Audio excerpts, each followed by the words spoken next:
We're continuing looking at the laboratory guide. We're on page 99, right kind of at number 4. We'll just keep going. It says in here, identify the arteries that are related to the ureter.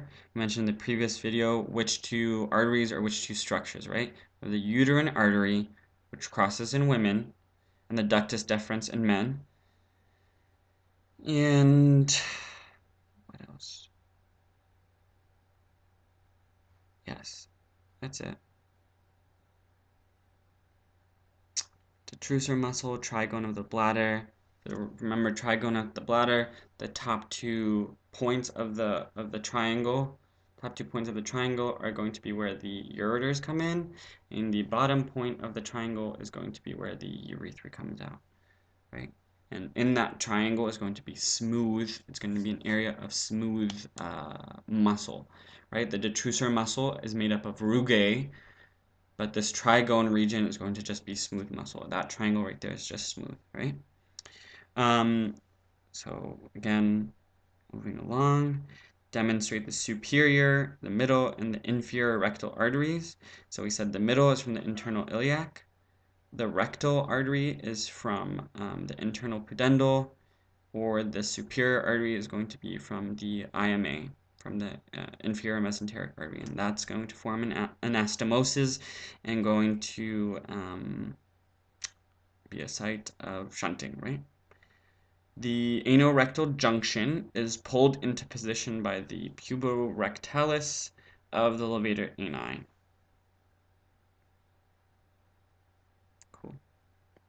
Around the prostate, attempt to identify the prostatic venous plexus. We mentioned that the prostatic venous plexus drains into what? Drains into the spine, the spinal venous plexus, so that's where you can have metastasis, and it drains the deep dorsal vein of the penis.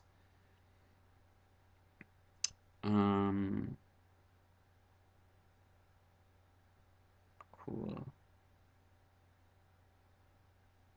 We noted that be sure to identify the relationship between the ureter and the uterine artery in the female and the course of the ureter, the ductus deferens or the vas deferens in the male.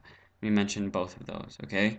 So see how a lot of the stuff that I talk about is not, it's obvious because the lab manual is bringing it out and your book also brings it out, okay? Sacral plexus, we talked extensively about the sacral plexus and the branches. Pelvic splanchnic nerves, talked about that. S2 through S4 keeps the penis off the floor. Pelvic splanchnic nerves. And the pelvic plexus, or the inferior hypogastric plexus, is made up of the pelvic splanchnic and the hypogastric nerve. Those two come together. Cool. Obturator internus and piriformis. We have the levator ani and the coccygeus. The tendinous arch of the obturator internus. It wraps around the ischial tubercle, inferior to the sacrotuberous ligament.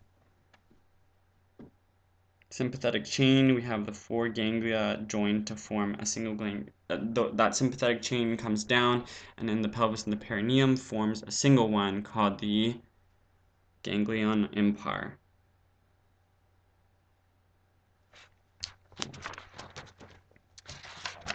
The next page, this internal reproductive organs. Let's see what's important here.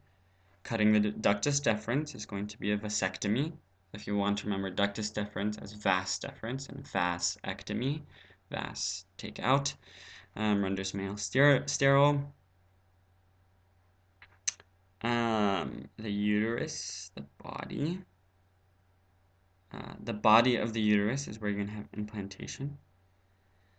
Cervix is, of course, where we do pap smears, the internal os and the external os. The fornix is formed by the cervix opening. Ampulla of the uterine tube, ampulla of the fallopian tube, is where fertilization occurs. So you fertilize there and implant at the body of the uterus. All right. The fimbriae just kind of cover the uterine tube, and I'm sorry, the fimbriae just kind of cover the ovaries. So when the